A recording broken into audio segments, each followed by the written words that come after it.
À partir de ce moment, j'ai décidé de couvrir ce miroir avec une couverture épaisse, déterminé à ne plus jamais le regarder directement.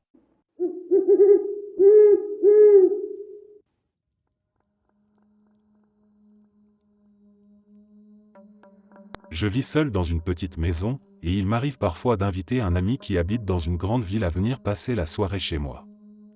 Hier soir, il est resté environ 2 heures, puis il est reparti assez tard dans la nuit. Juste après son départ, j'ai décidé d'aller à la salle de bain qui se trouve juste à côté de ma chambre, à l'étage. En entrant, je n'ai pas prêté attention au miroir comme à mon habitude. Mais au moment de me laver les mains, j'ai soudain eu une sensation étrange en observant mon reflet. Quelque chose semblait anormal, comme si mon reflet avait un léger retard. Pris d'un doute, j'ai commencé à faire des grimaces et à observer attentivement mes mouvements, ressentant un malaise croissant. Puis, j'ai levé et baissé mon bras à plusieurs reprises pour vérifier ce que je croyais être une simple impression. Mais ce que j'ai vu m'a profondément angoissé, mon reflet avait bien un décalage net, presque une seconde complète. Mon cœur s'est mis à battre plus fort, et j'ai quitté précipitamment la salle de bain sans même éteindre la lumière, allant me réfugier dans ma chambre. Maintenant, je suis toujours dans ma chambre, la lumière de la salle de bain est restée allumée, et je ressens une appréhension réelle à l'idée d'y retourner. J'ai immédiatement envoyé un message à mon ami pour lui raconter ce que je venais de vivre, mais il n'a pas encore répondu. Je tiens à préciser que je ne consomme aucune substance qui aurait pu provoquer une hallucination ou déformer ma perception. Le lendemain matin, j'ai pris mon courage à 2 mains et je suis retourné dans la salle de bain. Tout semblait normal, et mon reflet était parfaitement synchronisé avec mes gestes. Certains ont suggéré que cette expérience étrange pouvait être liée à la fatigue, mais au moment des faits, j'étais parfaitement réveillé à cause de mon rythme de sommeil habituel. Je compte vérifier à nouveau aujourd'hui, surtout ce soir, pour voir si ce phénomène se reproduit, et tenterai de l'enregistrer en vidéo pour en avoir le cœur net.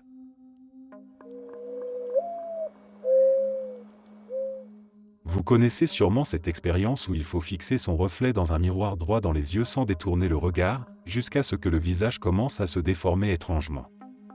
Si vous ne connaissez pas, alors ne tentez jamais cette expérience. Je vous le dis sérieusement, ne le faites jamais. J'espère sincèrement que ce témoignage vous convaincra de ne jamais essayer. Moi, j'adorais faire des expériences bizarres qui perturbaient ma perception de la réalité, juste pour casser la monotonie du quotidien. À 22 ans, coincé dans un emploi ennuyeux de bureau de 9h à 17h, je cherchais désespérément à briser cette routine. Je ne voulais pas toucher à la drogue, alors je m'essayais à des expériences un peu étranges comme celle-ci. Quand j'ai entendu parler de cette expérience du miroir pour la première fois, je trouvais ça fascinant. C'était comme si mon visage se transformait sous mes yeux. Je me souviens d'une fois où mon reflet avait tellement changé que je ne me reconnaissais plus, ni même comme un être humain. C'était terrifiant et excitant à la fois. Pour pousser l'expérience plus loin, j'ai décidé de la refaire sous différents éclairages, lumière forte, lumière rouge, faible lumière, et enfin, lumière de bougie, pour observer les différences. C'est fou comme une simple action peut changer toute une vie. À cause d'une mauvaise note en chimie au lycée, je n'avais pas pu intégrer l'école de médecine, ce qui a complètement changé le cours de ma vie.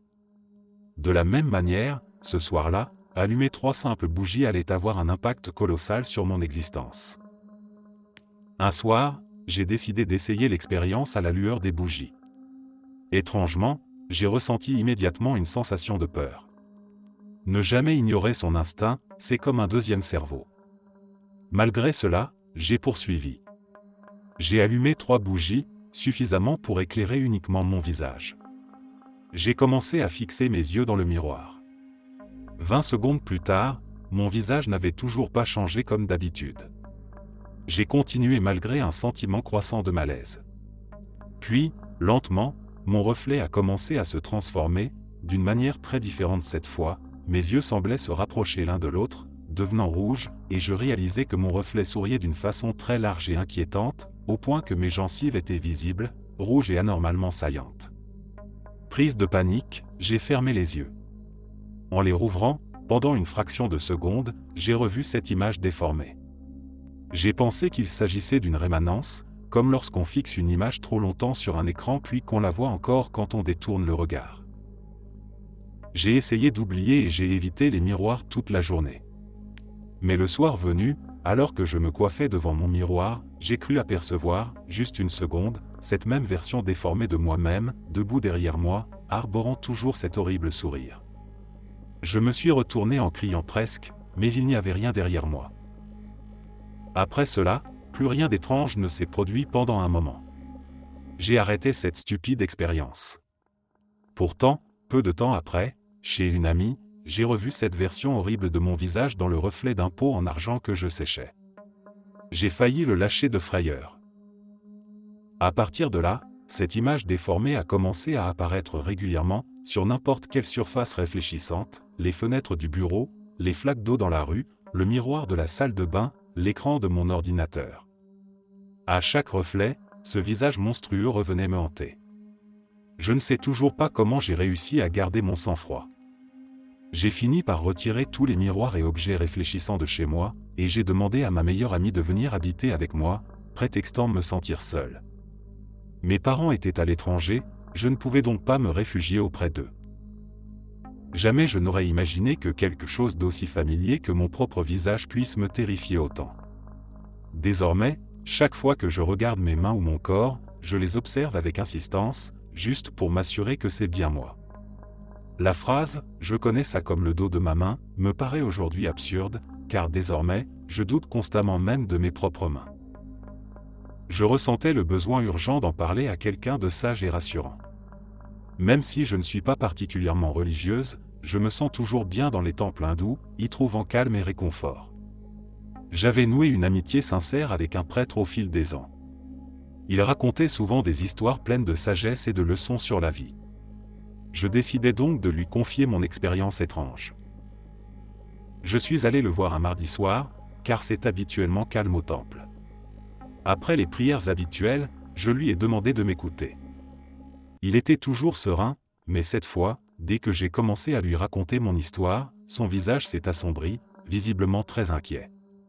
Il a brutalement détourné le regard de moi. Dès que j'ai fini de lui expliquer, il a pris le pichet en or d'eau bénite et me l'a complètement vidé dessus, ce qui est totalement inhabituel. Habituellement, un prêtre n'offre qu'une petite cuillerée d'eau bénite. Avant que je puisse réagir, il m'a tendu un citron et quelques herbes, sans jamais me regarder à nouveau.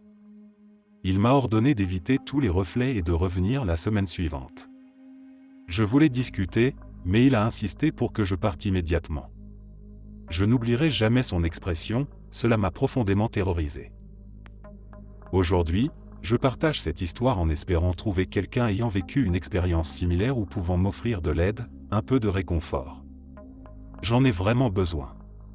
Car hier, pour la première fois, j'ai revu cette image déformée de moi, non plus dans un reflet, mais debout juste à côté du bureau d'un collègue.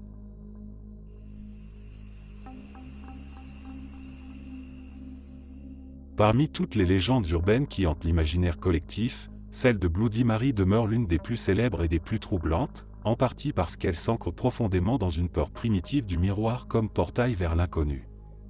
Bien qu'ayant pris forme au XXe siècle, cette histoire, qui invite à prononcer 3 fois le nom Bloody Mary devant un miroir dans une pièce sombre, puise ses racines dans des superstitions bien plus anciennes, remontant jusqu'aux traditions populaires européennes évoquant le miroir comme objet capable d'invoquer les morts. Le rituel est connu, dans une pièce obscure, éclairée seulement par une faible bougie ou totalement plongée dans le noir, la personne doit fixer intensément son reflet en répétant le nom de Bloody Mary. Selon la légende, si le rituel est exécuté correctement, l'apparition d'une femme au visage ensanglanté surgit brutalement derrière ou même à la place du reflet de celui qui a osé l'invoquer. Cette femme, dont l'identité varie selon les versions de la légende, est généralement décrite comme une âme tourmentée, condamnée à errer dans l'espace étroit entre le monde des vivants et celui des morts, cherchant vengeance ou simplement cherchant à attirer d'autres âmes à elle. L'origine de Bloody Mary elle-même est sujet à débat.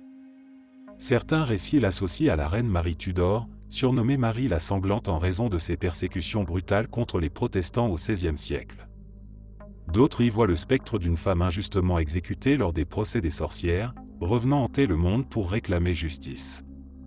Mais quelle que soit la véritable identité de l'apparition, les récits qui l'accompagnent sont toujours marqués par des témoignages inquiétants, souvent rapportés par des adolescents ou jeunes adultes ayant osé réaliser le rituel par bravade, défi ou curiosité malsaine. Ces témoignages, nombreux et troublants, parlent d'expériences effrayantes allant de simples sensations de froid intense et inexplicables, à des visions claires et nettes d'un visage féminin mutilé apparaissant soudainement dans le miroir, provoquant parfois des réactions de panique extrême chez ceux qui en furent témoins. D'autres mentionnent des phénomènes encore plus perturbants, des évanouissements soudains, des griffures légères sur le corps, ou même des rêves terrifiants qui poursuivent la personne pendant plusieurs nuits après avoir tenté l'expérience. Pourtant, malgré son apparence de conte effrayant destiné à épouvanter les jeunes, cette légende continue de susciter un étrange malaise, alimenté par l'incapacité de beaucoup à expliquer pleinement ces expériences vécues. Bloody Mary demeure donc plus qu'une simple histoire effrayante, elle touche à quelque chose de profondément enraciné dans la psyché humaine, la peur que le miroir puisse réellement servir de porte vers un au-delà sombre et inconnu, où les frontières entre réel et surnaturel se brouillent facilement. Ainsi, même aujourd'hui, la légende perdure, fascinant et effrayant chaque nouvelle génération qui, devant un miroir plongé dans l'obscurité, se demande toujours avec un frisson s'il ne risque pas, involontairement, d'ouvrir une porte qu'il ne pourra jamais refermer.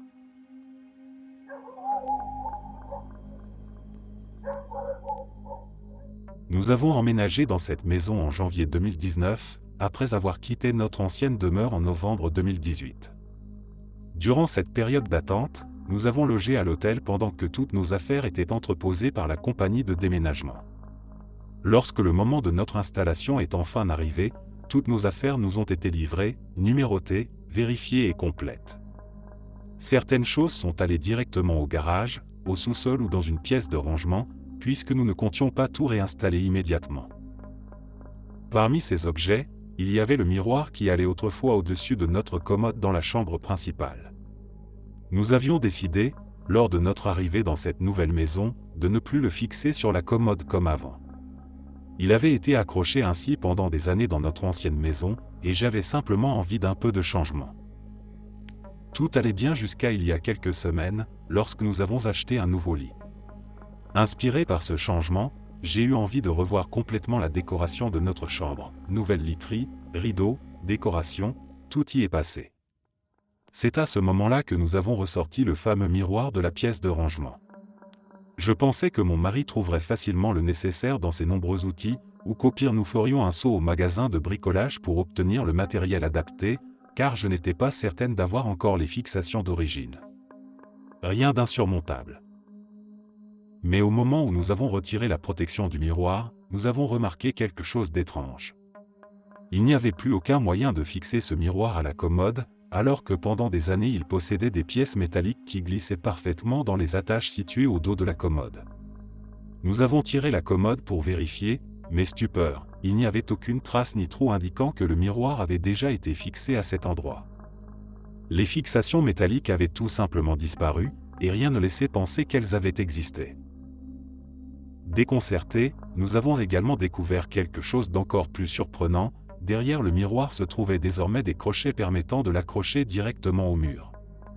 Ce miroir est plutôt lourd, donc mon mari s'est équipé de chevilles solides, d'une perceuse, d'un niveau, et de tout le nécessaire pour l'installer solidement.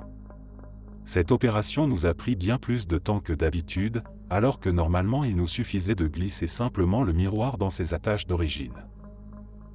Mais l'histoire ne s'arrête pas là.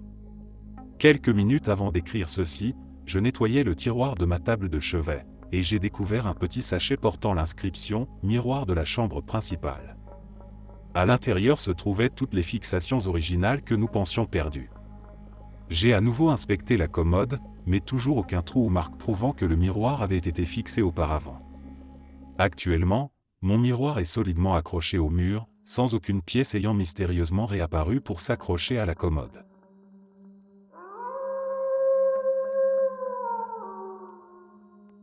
Il y a presque exactement un an, j'ai perdu une amie qui m'était chère.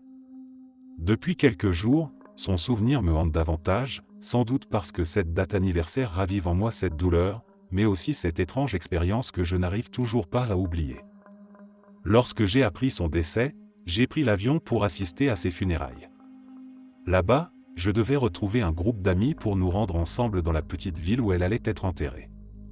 Comme nous étions tous fraîchement diplômés et sans grands moyens, nous avions choisi de partager une seule chambre d'hôtel, histoire de réduire les frais. Le voyage jusqu'à l'hôtel avait déjà été assez éprouvant. La dernière partie du trajet, effectuée de nuit, nous avait obligés à traverser des routes de campagne inconnues, complètement désertes, où aucun autre véhicule ne semblait passer.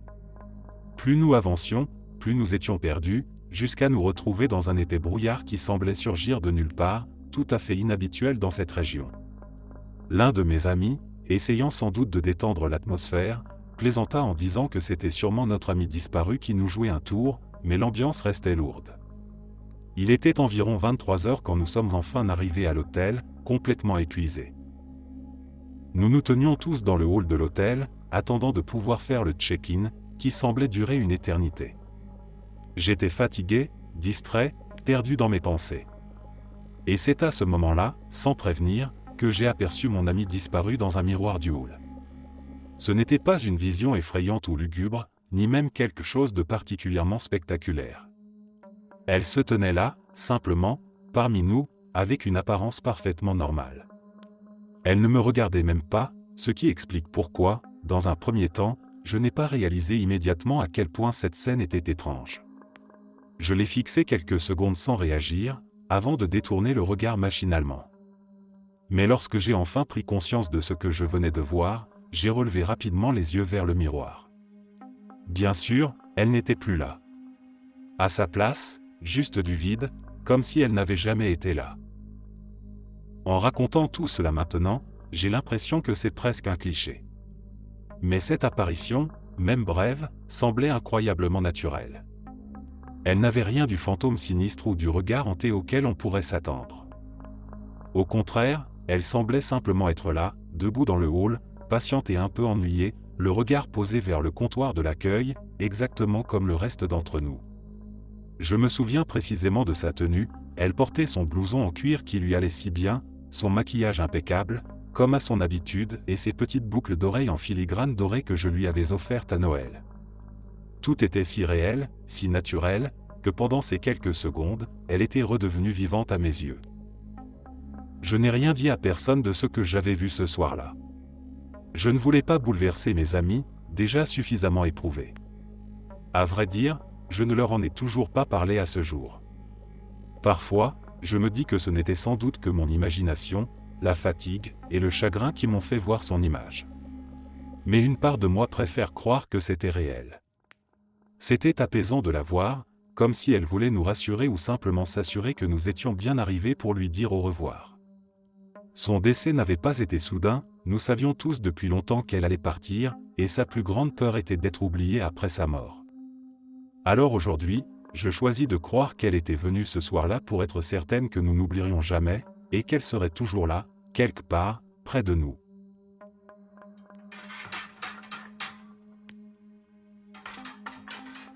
J'ai vécu de nombreuses expériences paranormales au cours de ma vie, principalement lorsque j'habitais encore avec ma mère. Je crois d'ailleurs qu'elle porte en elle une énergie particulière, car depuis que j'ai quitté son domicile, ces phénomènes sont devenus moins fréquents, même si certains persistent encore aujourd'hui. Pourtant, depuis que j'ai emménagé il y a 2 mois dans une chambre d'hôtel réservée au personnel où je travaille désormais, j'ai commencé à ressentir de nouvelles sensations étranges, très différentes de ce que j'avais pu vivre auparavant. Les premières semaines, j'évitais de rester dans cette chambre en raison des travaux de rénovation en cours dans l'immeuble. Il m'était même arrivé que des ouvriers entrent sans permission dans ma chambre, ce qui m'avait profondément perturbé, au point que j'avais décidé de loger temporairement chez une amie. Mais en revenant dans cette chambre, j'ai tout de suite senti que quelque chose clochait. L'atmosphère y était lourde, presque oppressante, comme si je n'étais jamais vraiment seul, même en plein jour. Un sentiment difficile à décrire, mais impossible à ignorer. En face de mon lit se trouve un miroir fixé solidement au mur, impossible à retirer malgré mes tentatives. Depuis mon retour, ce miroir me met extrêmement mal à l'aise.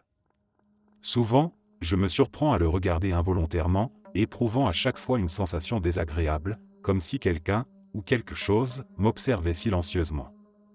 J'ai pourtant eu des miroirs dans d'autres logements auparavant, sans jamais éprouver ce genre de malaise. Mais ici, c'est différent.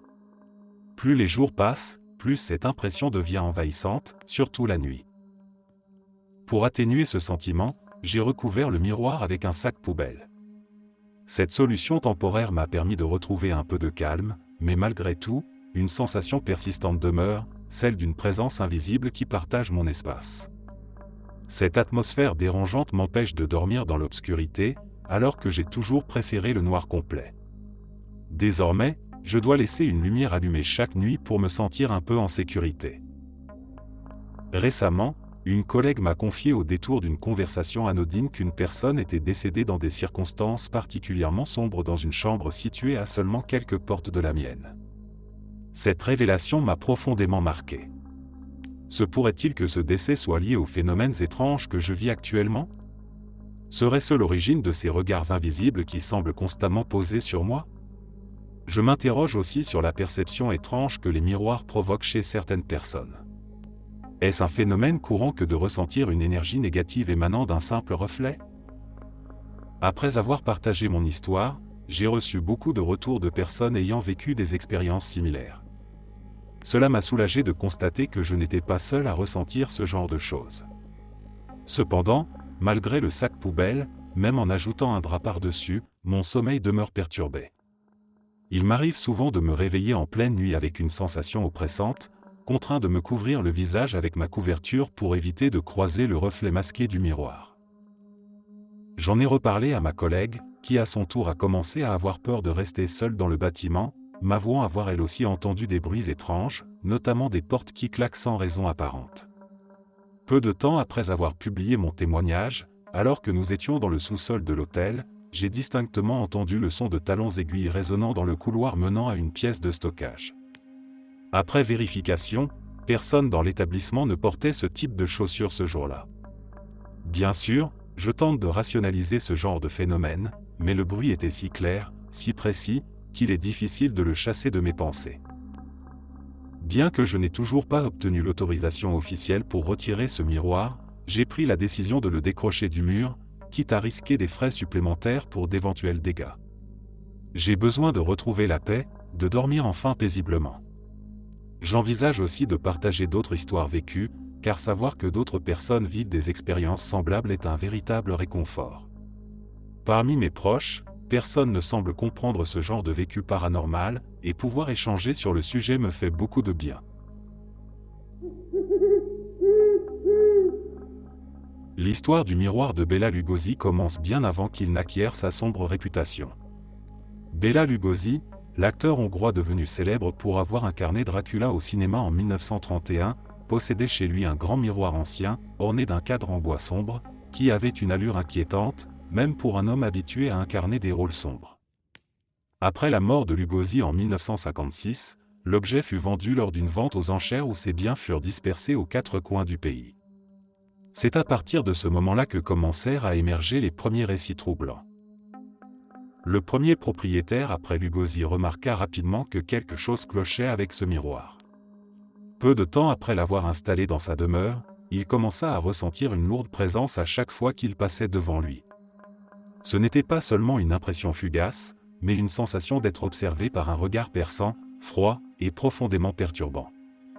Il affirma même avoir aperçu plusieurs fois des ombres se dessiner lentement derrière son reflet, parfois à peine perceptibles, parfois si nettes qu'il pouvait en distinguer les contours d'un visage pâle et sinistre ressemblant étrangement à celui de Lugosi lui-même.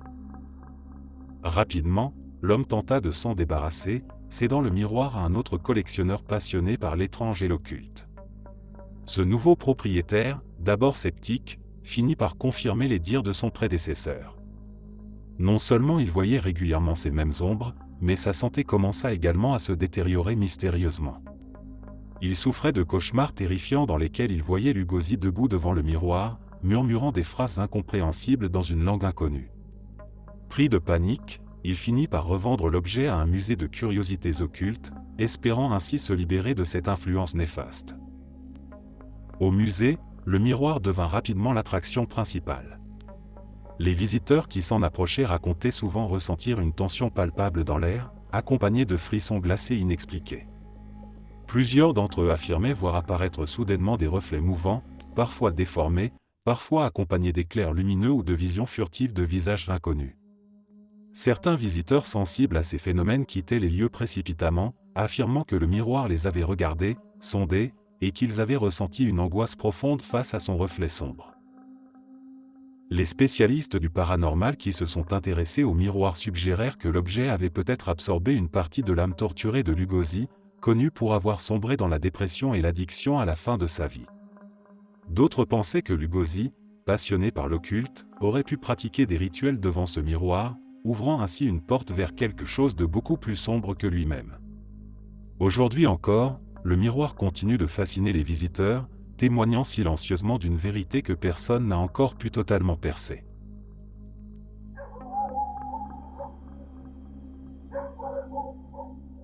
L'histoire mystérieuse du miroir noir en obsidienne du Dr John Dee remonte à l'Angleterre du XVIe siècle, au cœur d'une époque où l'occulte côtoyait étroitement la science et l'astrologie. John Dee, célèbre astrologue, alchimiste et conseiller personnel de la reine Élisabeth II, possédait cet étrange objet qu'il surnommait le miroir des esprits. Sculpté dans un morceau massif d'obsidienne polie, ce miroir à la surface sombre et impénétrable n'avait pas pour fonction de refléter les apparences terrestres, mais bien, selon Dee, d'ouvrir une fenêtre sur d'autres dimensions, d'autres mondes cachés, visibles uniquement par ceux initiés aux mystères occultes. Pendant de nombreuses années, Dee consacra une grande partie de sa vie à pratiquer des rituels devant ce miroir, souvent accompagné de son célèbre assistant, Edward Kelly, médium réputé capable de communiquer avec des entités angéliques. Ensemble, ils passaient des nuits entières à fixer le miroir dans une pièce éclairée seulement par quelques chandelles, répétant des incantations tirées d'anciens manuscrits. Selon leurs récits, des êtres lumineux ou parfois inquiétants apparaissaient dans la profondeur noire de l'objet, délivrant des messages cryptiques et prophétiques. Pourtant, avec le temps, ces contacts avec des esprits supérieurs semblèrent laisser place à des phénomènes de plus en plus troublants, même pour Dee, qui commença à se questionner sur la véritable nature des entités invoquées. Après la mort de John Dee, en 1608, le miroir disparut mystérieusement pendant un temps, circulant secrètement parmi des collectionneurs d'objets occultes et des initiés avant de refaire surface au XIXe siècle. Dès lors, les propriétaires successifs de l'objet commencèrent à rapporter des phénomènes similaires à ceux décrits par Dee. Plusieurs d'entre eux affirmèrent avoir aperçu, en fixant la surface obsidienne, des silhouettes humanoïdes floues se dessiner lentement, comme émergeant d'un brouillard épais. D'autres mentionnèrent des visions troublantes, des paysages inconnus, parfois apocalyptiques, ou des visages expressifs qui semblaient les regarder fixement avant de se dissoudre dans l'obscurité. En 1966, le miroir fut finalement acquis par le British Museum, où il demeure exposé derrière une vitrine protectrice. Mais même dans ce lieu réputé pour sa rationalité, les témoignages troublants ne cessèrent pas pour autant. Plusieurs employés du musée, même les plus sceptiques, rapportèrent avoir ressenti une étrange attraction en passant devant le miroir, comme s'ils cherchaient à les retenir ou à attirer leur regard dans son obscurité. Certains racontèrent même avoir vu leur propre reflet changer, se déformer, comme si un autre visage, inconnu et étrangement vivant, venait se superposer au leur, créant un malaise profond chez ceux qui en étaient témoins. La réputation du miroir ne fit que croître au fil des ans, attirant l'attention de chercheurs en paranormal du monde entier. Plusieurs d'entre eux s'interrogèrent sur ce que Dee avait réellement réveillé lors de ces rituels. Certains suggérèrent que le miroir n'était pas simplement hanté, mais qu'il fonctionnait comme un portail, laissant parfois passer des entités dont la nature demeure mystérieuse, voire inquiétante. D'autres encore, plus sceptiques, affirmaient qu'il s'agissait simplement d'une illusion d'optique créée par la surface noire du miroir. Mais pour ceux qui avaient vécu l'expérience de ces visions étranges, aucune explication rationnelle ne semblait suffisante. Même aujourd'hui, les visiteurs du musée se pressent autour du miroir obsidien, attirés autant par sa beauté froide que par l'énergie inquiétante qu'il dégage. Plusieurs d'entre eux, ignorants de son histoire, ressentent pourtant une impression de gêne, voire d'angoisse, en contemplant cette surface immobile et pourtant si vivante. Le miroir du Dr John Dee continue ainsi de fasciner et de perturber, silencieux témoin des mystères anciens, toujours gardien de secrets que nul, à ce jour, n'a encore pu percer.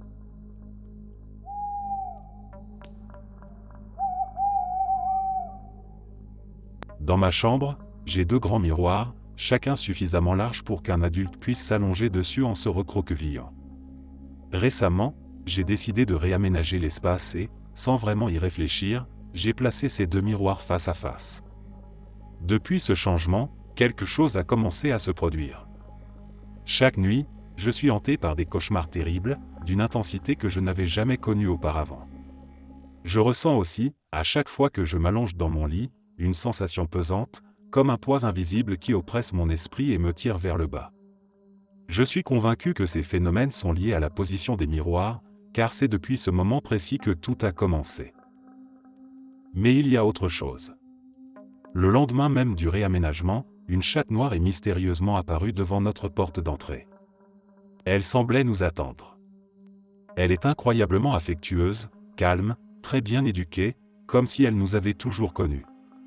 Pourtant, elle manifeste une hostilité immédiate envers notre autre chat et insiste sans cesse pour sortir à l'extérieur.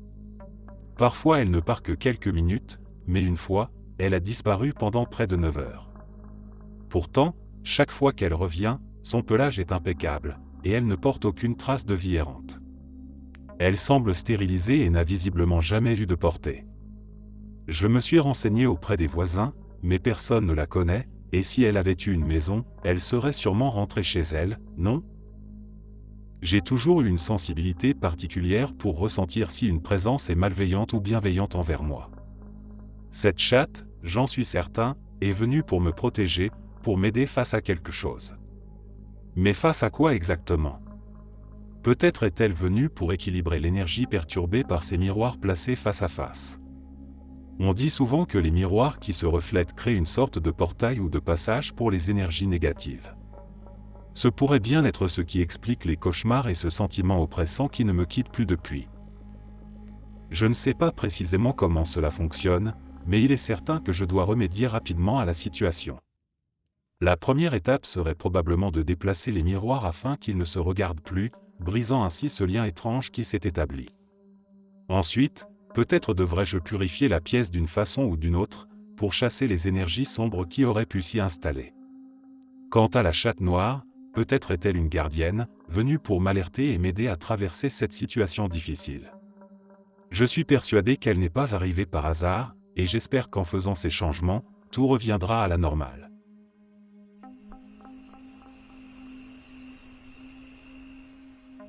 Tout a commencé lorsque ma fille, alors âgée de 2 ans, a commencé à parler de choses étranges qu'elle disait voir dans le miroir de sa chambre. Au début, nous pensions naturellement que c'était simplement le fruit de son imagination, mais rapidement, les choses ont pris une tournure bien plus inquiétante. Un jour, alors qu'elle était dans son berceau, situé juste à côté d'un grand placard dont les portes coulissantes sont entièrement recouvertes de miroirs, elle m'a montré du doigt son reflet en demandant « Tu vois le chien, papa ?»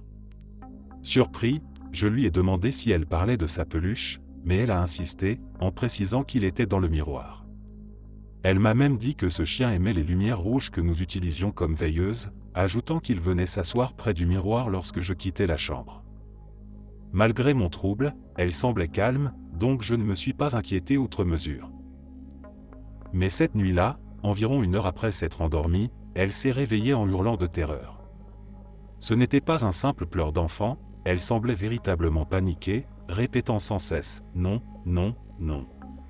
En regardant le babyphone, ma femme et moi avons eu le souffle coupé, nous avons aperçu 2 petites lumières blanches tournoyant dans la chambre, comme si elles se poursuivaient l'une l'autre. Ma femme m'a même confié plus tard avoir cru voir la silhouette d'un pied dans la pièce. Nous avons immédiatement couru dans la chambre, allumé la lumière et trouvé notre fille en larmes, profondément traumatisée. Ce soir-là, nous avons déplacé son lit dans notre chambre pour la rassurer, mais l'incident nous a laissés très perturbés. Le lendemain, en lui demandant ce qu'elle avait vu, elle m'a répondu simplement « C'était un loup ». Cette réponse m'a troublé, car aucun de ses livres ou histoires ne contenait une telle image. Puis elle a ajouté que « le petit était là, et le grand loup est arrivé, et ils se sont battus ». Jamais elle n'avait parlé ainsi auparavant, et ce fut la dernière fois qu'elle aborda ce sujet. Cependant, elle a plusieurs fois mentionné qu'il y avait un homme dans le miroir, affirmant même qu'il lui parlait souvent. Parfois, elle insistait pour montrer des choses à ce miroir précis, refusant de les montrer à d'autres miroirs dans la maison.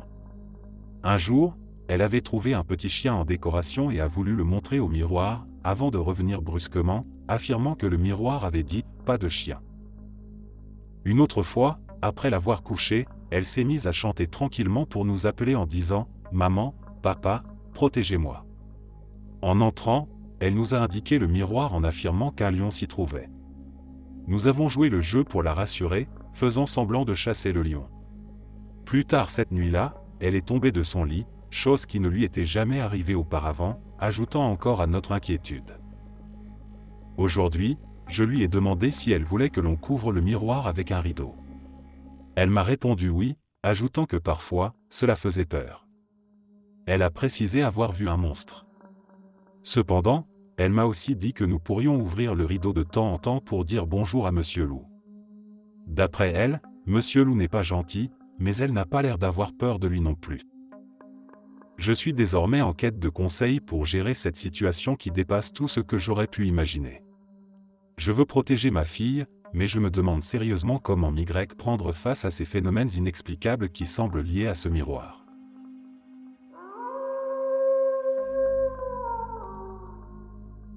L'autre jour, j'ai vécu quelque chose d'extrêmement troublant en sortant d'un magasin. Devant moi, il y avait un grand camion de déménagement garé là, et à l'arrière se trouvait un immense miroir dans lequel se reflétait la façade entière du magasin que je venais de quitter. Mais ce que j'ai vu m'a totalement déconcerté, le reflet du magasin n'était pas inversé, comme il l'aurait dû normalement l'être dans un miroir. Au contraire, tout apparaissait parfaitement à l'endroit, comme une copie exacte, parfaitement lisible et nette.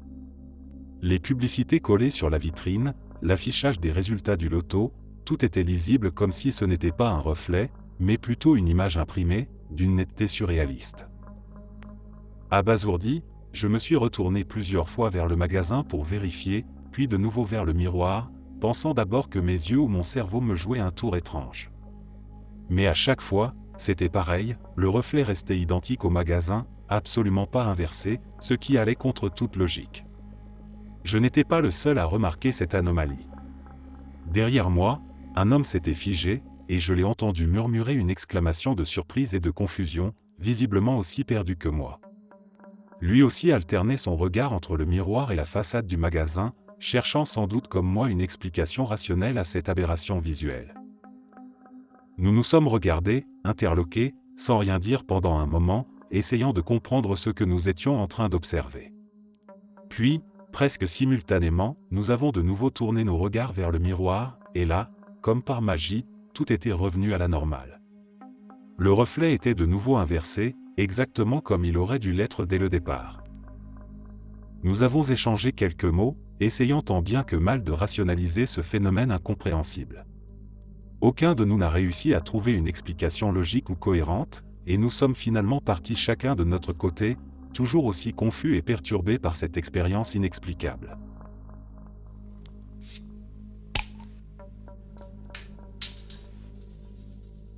Cette histoire s'est déroulée au Texas, durant l'automne 1994. J'étais en déplacement depuis Grapevine, une petite ville située près de Dallas, et je me rendais à ma nouvelle affectation à Lubbock. Je n'oublierai jamais ce trajet nocturne sur l'autoroute I-20, un itinéraire que je n'emprunterai plus jamais après ce qui s'y est produit cette nuit-là. J'avais quitté Grapevine aux alentours de 19h, voyageant seul à travers ces longues routes texanes qui semblent interminables. Après plusieurs heures au volant, environ une demi-heure avant d'arriver à Abilene, j'ai décidé de faire une pause à une aire de repos pour me dégourdir les jambes. En sortant de ma voiture, j'ai aperçu une femme assise dans une vieille Ford des années 70 garée un peu plus loin. Je n'y ai d'abord pas prêté attention et suis allé aux toilettes avant d'allumer une cigarette. Mais en revenant vers ma voiture, je l'ai revue, toujours immobile dans son véhicule. Intrigué, je me suis approché pour frapper doucement à sa fenêtre. Surprise, elle a sursauté, puis m'a expliqué en souriant timidement qu'elle était coincée là depuis des heures. Un pneu était à plat et sa batterie était à plat également. Elle m'a confié qu'elle n'avait pas de roue de secours et qu'elle attendait sa fille qui tardait à venir la chercher. Lorsqu'elle m'a dit qu'elle devait se rendre à Abilene, je lui ai naturellement proposé de la déposer chez elle.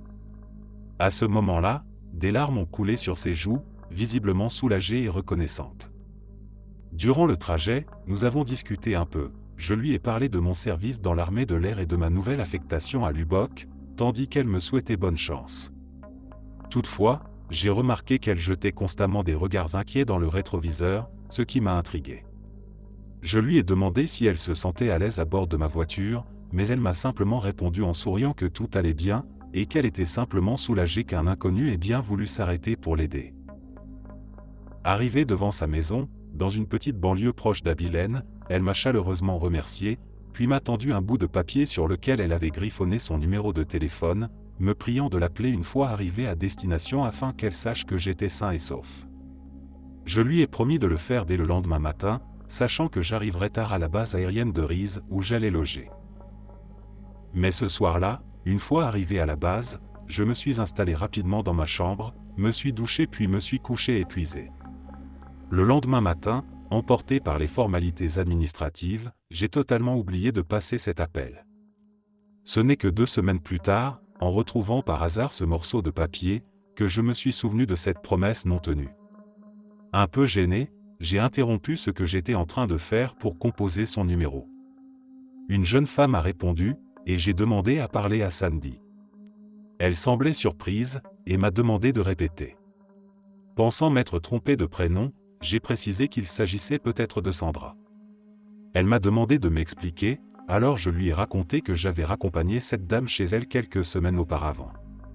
Le silence qui a suivi était pesant, avant qu'elle ne me dise qu'il y avait forcément une erreur, car la personne dont je parlais, sa mère, était décédée au début des années 80. Déconcerté, j'ai relu le numéro, mais elle m'a confirmé que c'était bien le sien. Sa voix tremblante, elle m'a alors raconté qu'un soir, alors que sa mère rentrait chez elle, sa voiture était tombée en panne dans une aire de repos. Elle n'était jamais revenue. Son père, inquiet, avait reçu peu après la visite de 2 policiers et d'un ranger texan. Un policier avait trouvé le véhicule, mais ce qu'il avait découvert avait été horrifiant, sa mère avait été sauvagement agressée, ses pneus crevés, la batterie débranchée. Elle n'était pas morte tout de suite, car des empreintes ensanglantées prouvaient qu'elle avait tenté désespérément de fuir. À ce jour, aucun suspect n'avait jamais été arrêté, mais l'on savait que des gangs de motards circulaient souvent la nuit sur cette route. Lorsque j'ai décrit en détail à cette femme la voiture, la tenue et le visage de celle que j'avais prise en stop, elle a éclaté en sanglots et m'a supplié de ne plus jamais rappeler. Quelques jours plus tard, on m'a convoqué chez mon commandant d'unité. Surpris, je me suis rendu immédiatement dans son bureau, où j'ai été accueilli par mon capitaine. Ce dernier a commencé à me poser des questions sur mon trajet et sur cet étrange appel téléphonique. Mon inquiétude grandissait. Puis, on m'a conduit dans une salle de réunion où se trouvaient mon commandant, un ranger texan et un policier. Après m'avoir demandé de réexpliquer toute l'histoire dans les moindres détails, le ranger nous a proposé de prendre une pause pour fumer à l'extérieur. C'est à cet instant que le ranger m'a révélé qu'il était justement le policier qui avait découvert la voiture à l'époque. Il m'a confié que la raison pour laquelle il avait fait le déplacement était due aux détails troublants que j'avais donnés au téléphone. Il m'a également avoué que, de temps à autre, il recevait encore des appels signalant une femme coincée sur cette même aire d'autoroute, mais qu'à chaque fois qu'ils intervenaient, il ne trouvait personne. Depuis cette nuit-là, je fais attention à qui je décide d'aider sur la route, car parfois, les apparences sont trompeuses, et certaines rencontres peuvent vous hanter à jamais.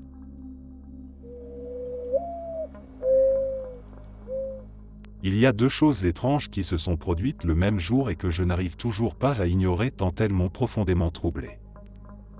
Je porte constamment une montre connectée bon marché, semblable à un Fitbit, et il y a environ 2 semaines, au travail, je me suis maladroitement cogné contre un mur, comme cela m'arrive souvent. La montre a frotté violemment contre le mur, laissant une profonde rayure au centre du cadran. J'étais franchement agacé, mais j'avais fini par me résigner à l'idée qu'il allait falloir en racheter une nouvelle, car cette marque était bien visible et gênante. Pourtant, mercredi dernier, alors que je regardais machinalement ma montre après 2 semaines à contempler cette fichue rayure chaque jour, je me suis soudain aperçu qu'elle avait tout simplement disparu. Plus aucune trace, pas même la moindre éraflure. J'étais pourtant certain qu'elle était là, profonde et évidente. Bien sûr, j'étais heureux de ne pas avoir à dépenser de l'argent pour une nouvelle montre, mais j'étais aussi profondément troublé par ce phénomène inexplicable.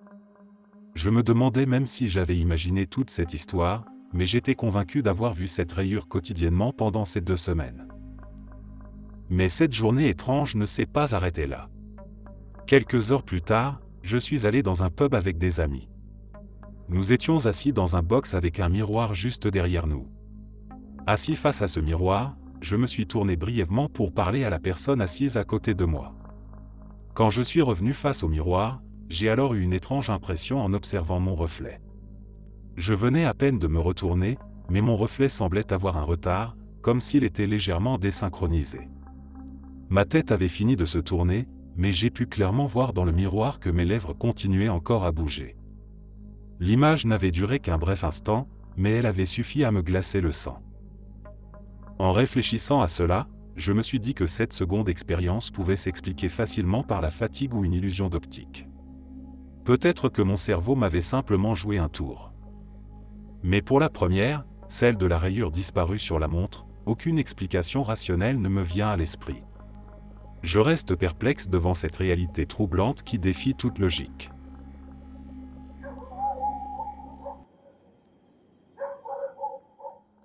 Cette histoire m'a été racontée par mon beau-frère, Uriel, et s'est déroulée au Mexique dans les années 90.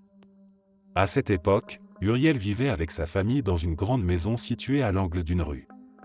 Ses parents travaillaient énormément et n'avaient jamais le temps de s'occuper des tâches ménagères ou de veiller sur Uriel. Ils avaient donc embauché une jeune fille comme gouvernante, qui faisait aussi office de nounou. Cette fille, qui n'avait alors que 12 ans, était pourtant très douée pour son âge, ce qui était assez courant dans la région à l'époque. Au début, tout allait parfaitement bien. La jeune fille faisait impeccablement son travail, s'occupait du ménage et veillait sur la maison avec beaucoup d'application. Étant donné la taille de la demeure, tout le monde était impressionné par son efficacité, d'autant plus remarquable vu son jeune âge. Uriel et sa famille étaient satisfaits de son travail, et elle semblait heureuse de rendre service. Mais les choses ont progressivement commencé à changer peu après l'arrivée d'un étrange objet dans la maison, un très grand miroir de style victorien, offert récemment à ses parents par des connaissances. Ce miroir imposant avait été placé en haut d'un large escalier menant au second étage. Uriel se souvient parfaitement que, dès qu'on arrivait en haut des marches, ce miroir imposait sa présence écrasante dans le couloir. Petit à petit, la famille a remarqué que la jeune fille jetait régulièrement des regards furtifs vers ce miroir. Mais ces regards innocents se sont vite transformés en longues contemplations, de plus en plus intenses. Très vite, elle passait des heures à fixer le miroir, complètement immobile, au point de délaisser ses tâches quotidiennes. Progressivement, elle a cessé de parler aux membres de la famille, ne répondant plus lorsqu'on lui adressait la parole. Elle était devenue apathique, refusant de manger et ne dormant presque plus, toujours absorbée par ce reflet mystérieux, comme hypnotisée. Inquiets de cette situation inexplicable, les parents d'Uriel ont fini par prévenir la famille de la jeune fille. Mais lorsqu'ils sont venus la chercher, il était presque impossible de la détacher du miroir. Elle semblait être entrée dans un état second, hors d'atteinte. Sa famille, terrifiée, l'a immédiatement conduite chez un guérisseur local très réputé. Après l'avoir examinée, ce dernier a affirmé que quelque chose de sombre l'avait prise en elle à travers ce miroir, ne laissant derrière elle qu'un corps vide. Il avait ajouté que malheureusement, rien ne pouvait être fait pour la sauver. La jeune fille est alors tombée dans un état végétatif, demeurant ainsi plusieurs jours chez elle, sans la moindre réaction. La famille d'Uriel, accablée par ce drame et profondément perturbée, a alors décidé de se débarrasser du miroir maudit en le faisant déplacer à la cave. Mais lors du transport, un des hommes qui l'aidait à le descendre a accidentellement marché dessus. Le miroir s'est brisé en 1000 morceaux sur le sol froid du sous-sol. Quelques instants seulement après que le miroir se soit brisé, un appel est parvenu à la famille d'Uriel, c'étaient les parents de la jeune fille, affolés. Ils venaient de leur annoncer qu'elle avait été prise de violentes convulsions, et qu'elle était décédée immédiatement après, comme si son destin était lié à celui de ce miroir étrange. Ce fut un choc immense pour les deux familles, et une tristesse indescriptible s'est abattue sur eux. Uriel, encore hanté par ces souvenirs terrifiants, évite toujours d'en parler aujourd'hui, car cette tragédie demeure profondément ancrée en lui, l'ayant marqué à jamais.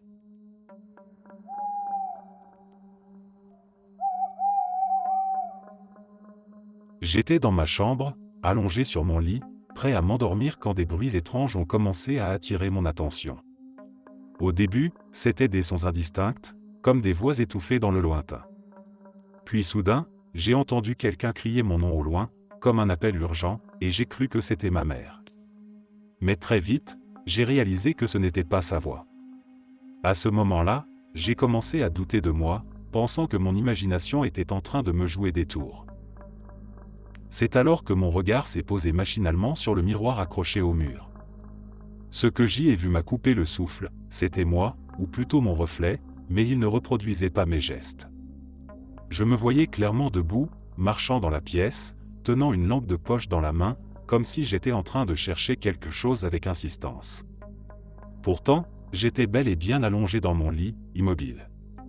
J'étais comme paralysé par cette vision impossible. Mon reflet, semblant autonome, a soudain remarqué que je l'observais. Il s'est alors penché légèrement et a braqué la lampe de poche directement dans mes yeux, comme s'il venait de découvrir ma présence. Instinctivement, j'ai fermé les yeux et je me suis caché sous la couverture, persuadé qu'en ignorant ce que je voyais, tout finirait par disparaître. Mais alors que je restais caché sous les draps, quelques mèches de mes cheveux dépassaient. C'est à ce moment précis que j'ai senti quelque chose tirer doucement sur mes cheveux.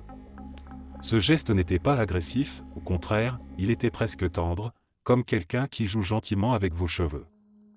Une sensation de picotement agréable a parcouru mon dos et mon cuir chevelu.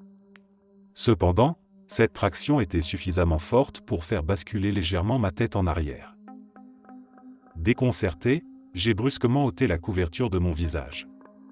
À côté de moi, j'ai aperçu très brièvement quelque chose disparaître dans l'air, comme une sorte de silhouette floue. Ce n'était plus seulement une image étrange dans le miroir, elle était là, tout près de moi.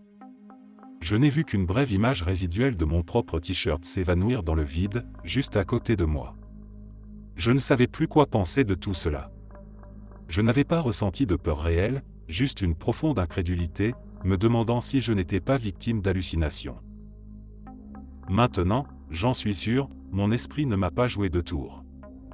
J'ai souvent entendu dire que les miroirs placés sur les murs extérieurs des maisons pouvaient agir comme des portails pour d'autres réalités ou énergies.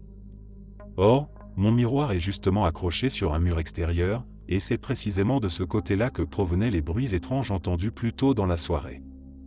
Je me demande donc ce que tout cela signifie vraiment.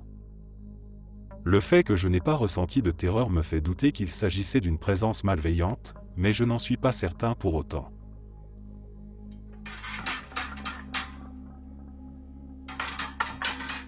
Je m'appelle Amélia, et depuis que je suis toute petite, je souffre d'une étrange malédiction qui m'a toujours terrorisée. Je ne suis pas aveugle, loin de là, je vois le monde exactement comme tout le monde, mais chaque fois que je me regarde dans un miroir, c'est toujours la même chose que je vois, l'arrière de ma tête. La seule consolation que j'en ai, c'est qu'au moins, je peux facilement brosser mes longs cheveux blonds. Mais à part ça, tout ressemble à un cauchemar sans fin. En grandissant, cette anomalie est devenue une source constante de détresse pour moi. C'est difficile à expliquer aux autres, parce que pour eux, j'apparais normal. Mais dès qu'ils tentent de décrire mon visage, les mots leur échappent. Ils bafouillent, comme s'ils cherchaient à décrire quelque chose qui n'existe tout simplement pas. C'est pareil avec les photographies ou même les portraits dessinés. Je me souviens d'un anniversaire où ma mère avait engagé une artiste locale très réputée pour dessiner mon portrait. Elle pensait que si les gens n'arrivaient pas à décrire mon visage par des mots, une artiste talentueuse parviendrait sûrement à le capturer sur une toile. Mais en quelques heures, le désespoir se lisait clairement sur le visage de l'artiste. Lorsqu'elle eut terminé, 4 magnifiques dessins de l'arrière de ma tête reposaient sur son chevalet. Les photos de famille étaient encore pires. Sur chaque cliché accroché au mur, on voyait mes parents et mes frères souriant face à l'objectif, mais au milieu, je leur tournais le dos, obstinément. Je détestais prendre des photos. À force, j'évitais simplement d'y figurer. C'était trop douloureux, comme si je n'existais pas vraiment. J'étais présente, mais sans identité, comme une ombre vivante. Pendant des années, mes parents m'ont emmené chez des médecins, mais aucun ne comprenait ce qui m'arrivait. Mes scanners cérébraux revenaient toujours normaux. J'ai vu des dizaines de psychologues, mais ils concluaient tous que je n'étais pas folle, puisque les photos confirmaient bien que le problème était réel. Pourtant, Personne n'avait la moindre explication. J'avais constamment l'impression que je n'appartenais pas à ce monde, comme si je vivais coincé entre deux réalités. Mes parents pensaient que ce sentiment d'aliénation venait de ma condition, une sorte d'angoisse existentielle d'adolescente. Mais pour moi, c'était bien plus profond.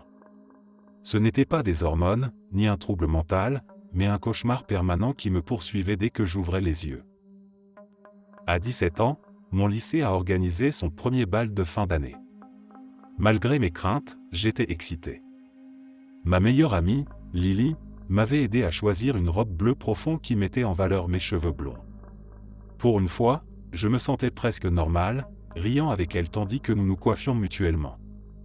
Pendant quelques heures, j'ai cru naïvement que je pourrais enfin me fondre parmi les autres filles, que ce soir-là serait différent. Mais dès notre arrivée au bal, cette illusion fragile s'est brisée. Tout allait encore bien jusqu'à ce qu'un photographe arrive, capturant des souvenirs de groupe en groupe. Il nous a appelés pour prendre une photo. J'ai hésité, mais Lily m'a encouragé, me répétant que j'étais magnifique. Nous nous sommes alignés, et pour la première fois depuis des années, j'ai espéré de tout mon cœur que je serais comme les autres sur cette photo. Mais lorsque la photo a été imprimée, elle circulait déjà de main en main. C'est là que je l'ai vue, l'arrière de ma tête, encore, alors que les autres filles souriaient radieusement. Le rire s'est tu dans le groupe, remplacé par un silence gênant. Lily a tenté de me réconforter, mais c'était trop tard. Je ne pouvais plus supporter tout ça. J'ai quitté discrètement la salle, marchant seul dans la nuit. Ce soir-là, j'ai compris une fois pour toutes que je ne pourrais jamais échapper à ma différence. Peu importe ce que je ferais, mon reflet trahirait toujours ce que je voulais être. À mon 18e anniversaire, cette douleur était devenue insupportable. J'ai passé la nuit à écrire une lettre d'adieu à mes parents, essayant d'expliquer l'inexplicable, que vivre ainsi, toujours à l'écart, m'était devenu insoutenable. Mes mains tremblaient tandis que je pliais la lettre et la déposais sur ma table de chevet. J'ai jeté un dernier regard au miroir, priant silencieusement pour une raison de rester. Mais encore une fois, je n'ai vu que l'arrière de ma tête, froid, distant, cachant ce que je m'apprêtais à faire. J'ai senti le poids du pistolet de mon père dans ma main. Sans hésitation, je l'ai pressé contre mon palais, et j'ai appuyé sur la gâchette. Je m'attendais à sombrer dans les ténèbres. Mais au lieu de cela, je me suis réveillé dans mon lit. J'ai pensé un instant que l'arme avait raté son coup. Mais il n'y avait ni sang ni douleur, aucun dégât. Tout était étrangement calme. Paniqué, je me suis précipité vers le miroir, mais cette fois, je me suis figé sur place, une fille me fixait, avec un vrai visage. Ce n'était plus l'arrière de ma tête, mais moi, pour la première fois. Je voyais enfin mon visage. Elle semblait à la fois familière et étrangère. Sous le choc, je me suis précipité hors de ma chambre, descendant les escaliers en courant. C'est alors que j'ai remarqué quelque chose d'étrange. Les photos de famille accrochées au mur étaient différentes, tout le monde avait le dos tourné, le visage invisible, sauf moi. Moi, je souriais au centre, faisant face à l'objectif, comme si j'avais toujours appartenu à cet endroit. C'était impossible, pourtant, j'étais là, souriante, comme si c'était toujours ainsi. Mais ce monde inversé me terrifiait. Car même dans cette nouvelle réalité, je sentais que je n'y appartenais toujours pas.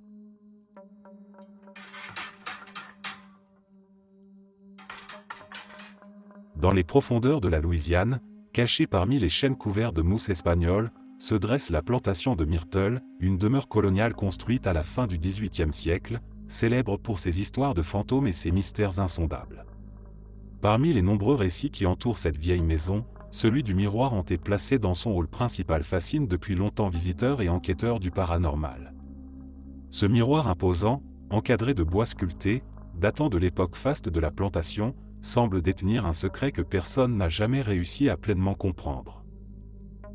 L'histoire raconte que dans les années 1800, cette demeure fut le théâtre d'événements tragiques, impliquant notamment des esclaves et plusieurs morts brutales.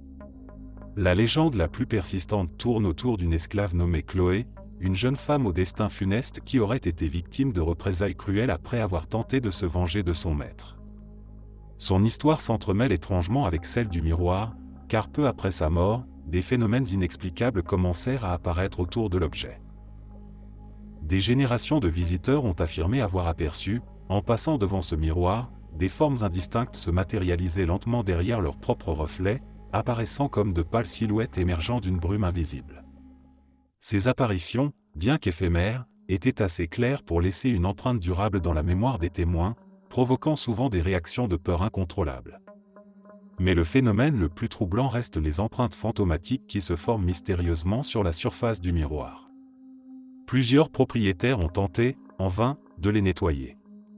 Chaque fois, après avoir soigneusement frotté la vitre, ils découvraient avec stupeur que ces empreintes réapparaissaient quelques heures plus tard, toujours au même endroit, comme si quelqu'un cherchait désespérément à franchir la barrière du verre.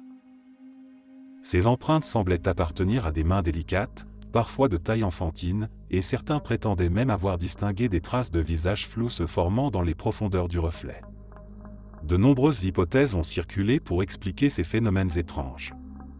Certains pensent que le miroir aurait capturé les âmes tourmentées des victimes qui vécurent des atrocités sur la plantation, les condamnant à errer éternellement, visibles uniquement par de rares témoins. D'autres, plus sceptiques, ont tenté de rationaliser ces phénomènes en parlant d'illusions d'optique ou de simples taches d'humidité, mais aucune explication n'a jamais réussi à satisfaire pleinement ceux qui avaient réellement fait l'expérience de cette étrange hantise. Le miroir continue, aujourd'hui encore, à exercer une fascination malsaine sur ceux qui viennent visiter la plantation. Il arrive régulièrement que des touristes, ignorant totalement son histoire, s'arrêtent brusquement devant lui, interpellés par une sensation désagréable, une impression d'être observés par des regards invisibles venus d'ailleurs. Même les employés de la plantation, pourtant habitués à vivre au milieu d'histoires étranges, évitent soigneusement de croiser leur propre regard dans ce miroir lorsqu'ils sont seuls. Cette peur s'est transmise au fil des générations, et le miroir, silencieux mais chargé d'une énergie obscure, continue à préserver en lui les secrets d'une époque révolue, captive d'une histoire qui refuse obstinément de s'effacer.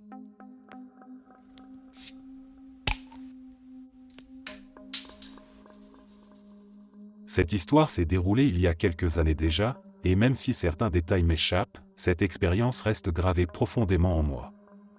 C'était un après-midi ensoleillé d'été, et j'étais assis tranquillement à mon bureau dans ma chambre. La pièce était très lumineuse, parfaitement ordinaire, et il n'y avait absolument rien d'étrange ou de particulier ce jour-là. Mon bureau était collé contre le mur face à moi, et juste au-dessus était accroché un grand miroir rectangulaire. À droite, une fenêtre laissait entrer la lumière du jour, tandis que derrière moi, mon lit surélevé occupait l'espace, créant un petit coin en dessous avec des étagères des deux côtés. La chambre était petite, sans aucun recoin où quelqu'un aurait pu se cacher. Ma porte était toujours dans mon champ de vision, et l'absence de porte ou de vêtements dans mon placard confirmait que j'étais complètement seul. De plus, la maison était ancienne, et ses planchers grinçants et portes bruyantes auraient trahi toute intrusion. Je restais assis calmement, sans musique, plongé dans un silence presque total. Mais après un moment, une sensation étrange s'est insinuée en moi, comme si soudainement quelqu'un m'observait en silence. Cette impression m'a envahi progressivement jusqu'à ce que quelque chose attire mon regard vers le miroir juste devant moi. Instinctivement, j'ai levé les yeux, et ce que j'ai vu m'a glacé le sang. Dans le reflet du miroir, juste derrière moi, se tenait une femme au teint grisâtre, au visage marqué et hagard, immobile. Elle se tenait droite devant mon lit, à peine à 1 mètre derrière moi, m'observant fixement. Je ne me souviens pas précisément de son visage, mais j'ai l'impression qu'elle n'était pas très âgée, même si son apparence fatiguée et son teint cendreux semblaient appartenir à quelqu'un qui avait beaucoup souffert. Mon cœur s'est arrêté un instant, et après quelques secondes de paralysie, j'ai brusquement tourné la tête pour la regarder en face. Mais il n'y avait plus personne. Rien que mon lit vide. Je me suis précipité pour vérifier à nouveau le reflet dans le miroir, mais elle avait disparu aussi vite qu'elle était apparue. Complètement troublé, j'ai rapidement quitté ma chambre, incapable de rester là après ce que je venais de voir. Je pensais alors que c'était peut-être mon imagination qui me jouait des tours, mais cette explication ne m'a jamais vraiment convaincu. Car cette femme étrange est réapparue une seconde fois, dans des circonstances très similaires, toujours dans le même miroir. Les détails de cette deuxième apparition sont plus flous, mais l'impact sur moi a été tout aussi fort, sinon plus. À partir de ce moment, j'ai décidé de couvrir ce miroir avec une couverture épaisse, déterminé à ne plus jamais le regarder directement. Il est resté caché ainsi jusqu'à ce que je le donne finalement à ma sœur, en l'avertissant bien sur des phénomènes que j'y avais vus, et en lui recommandant fortement de le laisser couvert. Mais elle n'a pas suivi mon conseil, considérant probablement mon histoire avec scepticisme. Quelque temps plus tard, elle m'a confié regretter de ne pas m'avoir écouté. Depuis que ce miroir était entré dans sa chambre, elle m'a avoué vivre des expériences bien pires que celles de cette femme à la peau grise, comme si l'objet avait attiré vers elle des phénomènes encore plus sombres et troublants. Merci d'être resté jusqu'à la fin. N'oubliez pas d'aimer la vidéo, de vous abonner et de partager vos propres histoires en commentaire. On se retrouve demain à la même heure devant ce feu.